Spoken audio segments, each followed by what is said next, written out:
one mistake that I made that, I wouldn't really regret because I took a lot from it and learned a lot was, last year competing at the Nationals, I wasn't ready for the show, and at 9 weeks out, I hooked back up with my coach, and I thought I could squeeze like maybe what should have been a 20-week preparation into 9 or 10 weeks.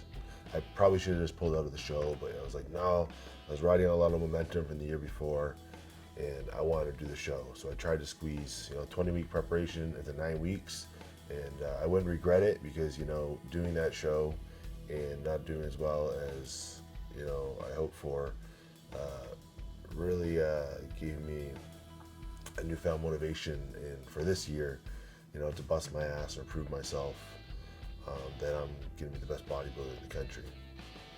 There's, I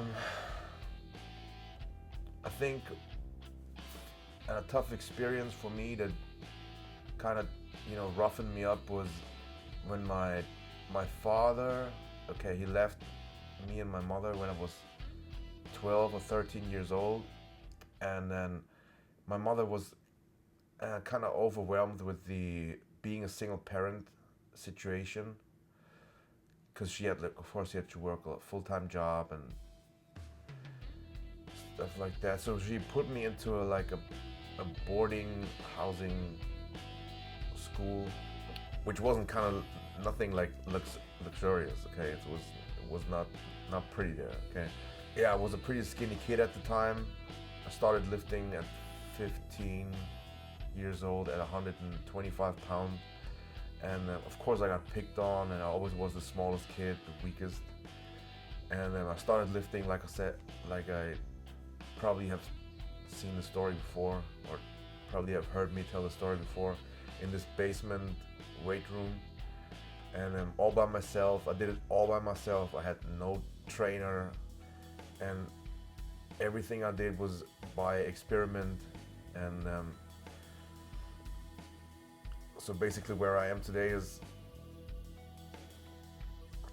all on hard work and dedication and suffering, and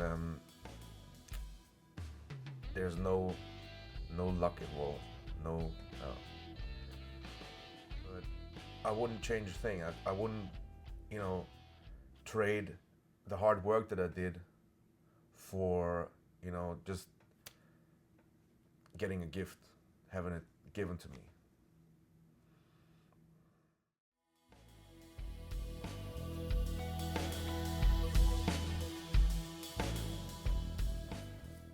Biggest temptations and obstacles? Let me see. Food might be one of them. You get some good sushi or something, or a nice frosty IPA, that might be, some problem. But My biggest temptations are cookies and ice cream.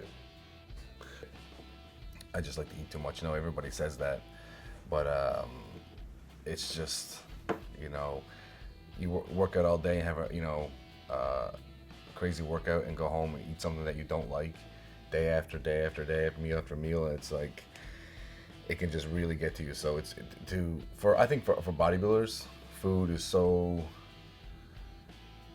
when you actually get something that tastes good, it's like it's not the same as average people eating something, because it's like we appreciate it so much more. So I mean, to me, it's like it's hard to stay away from what I'm not supposed to eat. Growing up, my mom fed us a lot of food, ate lots of sweets. So staying on a strict diet for me is the most challenging thing. When I'm dieting, I just, think of the ultimate goal, the end goal, where I want to get to, and I refuse to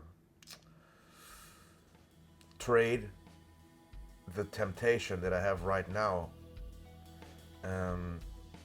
against the thing that I really want. Like, you want to win a show, or you got an end goal in mind. Like, just for the average person, you want to lose 20 pounds, and it's gonna take you 3 months or something, and that's where you don't cheat or just stick with your plan. I refuse to like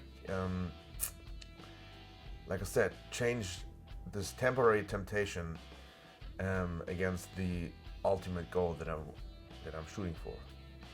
I think one of the biggest temptations, the biggest obstacle it's sort of like a double-edged sword. It's, maybe the internet. When you go on Facebook and Instagram and YouTube, and there's so much potential for helping promote the sport and just exciting stuff to happen. But at the same time, it's like if you get caught up and listen to what every last person has to say and complain about, it's like, what is that going to really do? I see a lot of people that are like, well, we don't like this, we don't like that, so we're all going to just sit here and like bitch about it until something gets done. And it's like, you know what, if you want to do something, you got to actually just do it. If you want something to be a certain way, you got to start by you doing that and standing for it. So a lot of times you can just get caught up in listening to all the whining and complaining and bitching about stuff. So